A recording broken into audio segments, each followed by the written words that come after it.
ರಾಜ್ಯದ ಜನರಿಗೆ ಮತ್ತೊಂದು ದರ ಏರಿಕೆಯ ಶಾಕ್. ಖಾಸಗಿ ಬಸ್ಗಳ ಟಿಕೆಟ್ ದರ ಏರಿಕೆ ಫಿಕ್ಸ್.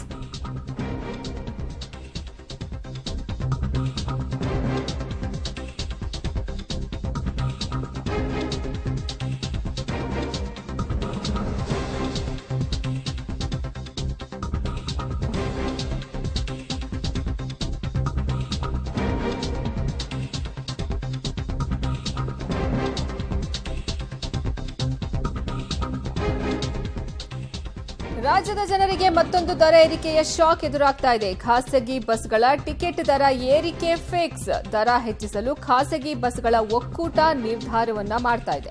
ಏಪ್ರಿಲ್ 15ರ ನಂತರ ದರ ಏರಿಕೆ ಬಹುತೇಕ ಫಿಕ್ಸ್ ಅಂತ ಹೇಳಲಾಗ್ತಾ ಇದೆ.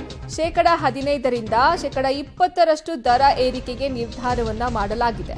ಡೀಸೆಲ್ ದರ ಕಡಿಮೆ ಮಾಡದಿದ್ರೆ ಟಿಕೆಟ್ ದರ ಏರಿಕೆ ಮಾಡೋದು ಪಕ್ಕಾ ಅಂತ ಹೇಳಲಾಗ್ತಾ ಇದೆ. ರಾಜ್ಯದ ಜನರಿಗೆ ಈಗ ಮತ್ತೊಂದು ದರ ಏರಿಕೆಯ ಶಾಕ್ ಎದುರಾಗ್ತಿದೆ. ಡೀಸೆಲ್ ದರ ₹2 ಏರಿಸಿದ್ದಾರೆ.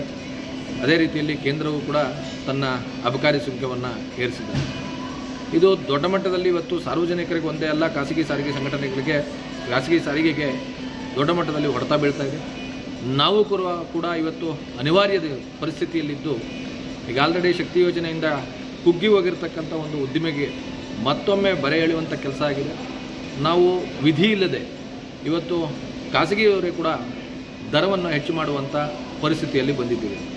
ನಾವೇನೇ ದರವನ್ನು ಇವತ್ತು ಹೆಚ್ಚು ಮಾಡಿದರೆ ಕೂಡ ಇವತ್ತು ಪ್ರಯಾಣಿಕರು ಇಲ್ಲದೇ ಇರತಕ್ಕಂಥ ಖಾಸಗಿ ಸಾರಿಗೆ ದೊಡ್ಡ ಮಟ್ಟದಲ್ಲಿ ತನಗೆ ಹೊಡೆತವನ್ನು ತಿಂದು ಕೂಡ ಸೇವೆಯನ್ನು ನಾವು KSRTC ಮತ್ತು BMTC ದರವನ್ನು ಹೆಚ್ಚು ಮಾಡಿದಾಗಲೂ ಕೂಡ ಮಾಡಿಲ್ಲ. ಆದರೆ ಈಗ ವಿಧಿ ಇಲ್ಲದೆ ನಾವು ದರವನ್ನು ಹೆಚ್ಚು ಮಾಡಲೇಬೇಕಾದಂಥ ಪರಿಸ್ಥಿತಿಯಲ್ಲಿದ್ದೀವಿ.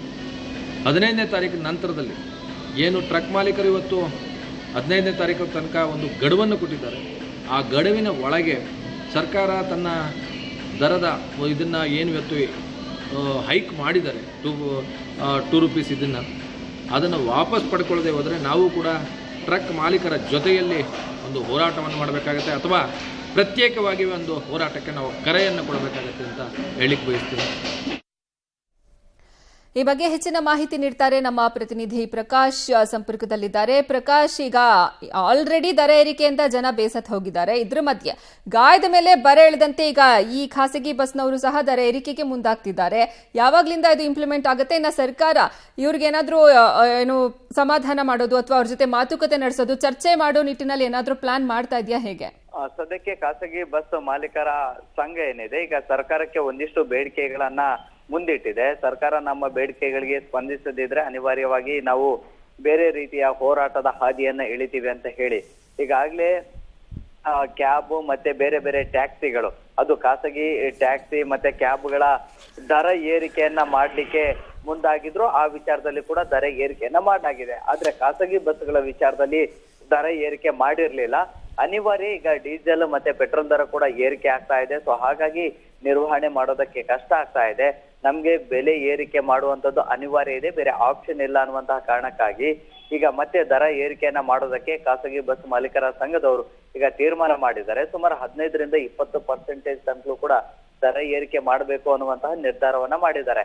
ಏಪ್ರಿಲ್ 15ರ ನಂತರ ಈ ಒಂದು ದರ ಏರಿಕೆಯನ್ನ ಮಾಡೋದಕ್ಕೆ ನಿರ್ಧಾರ ಮಾಡಲಾಗಿದೆ. ಆದ್ರೆ ಪರ್ಟಿಕ್ಯುಲರ್ ಆಗಿ 15ರಿಂದ 20% ಅಂತ ಏನ್ ಹೇಳಲಾಗಿದೆ, ಅದು ಹೆಚ್ಚು ಆದ್ರೂ ಕೂಡ ಆಗಬಹುದು. ಜೊತೆಗೆ ಸರ್ಕಾರಕ್ಕೆ ಒಂದಿಷ್ಟು ಮನವಿಗಳನ್ನ ಕೂಡ ಸಲ್ಲಿಸುವಂತ ಒಂದಿಷ್ಟು ಪ್ರಕ್ರಿಯೆಗಳಾಗುತ್ತೆ. ಈಗಾಗಲೇ ಒಂದಿಷ್ಟು ಲಾರಿ ಅಸೋಸಿಯೇಷನ್ ಇಂದಲೂ ಕೂಡ ಒಂದಿಷ್ಟು ಬೇಡಿಕೆಗಳನ್ನ ಸರ್ಕಾರದ ಮುಂದೆ ಇಟ್ಟಿದ್ದಾರೆ. ಅಂದ್ರೆ ಫಿಟ್ನೆಸ್ ಸರ್ಟಿಫಿಕೇಟ್ ದರವನ್ನ ಹೆಚ್ಚಳ ಮಾಡಿರೋದು, ಜೊತೆಗೆ ಒಂದಿಷ್ಟು ಚಾಲಕರಿಗೆ ಬೇರೆ RTO ಅಧಿಕಾರಿಗಳ ಕಿರುಕುಳ ತಪ್ಪಿಸುವಂತದ್ದು, ಬೇರೆ ಬೇರೆ ರೀತಿಯ ಒಂದಿಷ್ಟು ಬೇಡಿಕೆಗಳನ್ನ ಮುಂದಿಟ್ಟಿದ್ದಾರೆ. ಸೊ ಆ ಬೇಡಿಕೆಗಳನ್ನ ಮುಂದಿಟ್ಕೊಂಡು ಈಗ ಮುಂದಿನ ವಾರ ಪ್ರತಿಭಟನೆಗೆ ಒಂದು ಲಾರಿಯನ್ನ ಮುಷ್ಕರ ಮಾಡೋದಕ್ಕೆ ನಿರ್ಧಾರ ಮಾಡಿದ್ದಾರೆ. ಧನ್ಯವಾದ ಪ್ರಕಾಶ್, ನಿಮ್ಮೆಲ್ಲ ಮಾಹಿತಿಗಾಗಿ.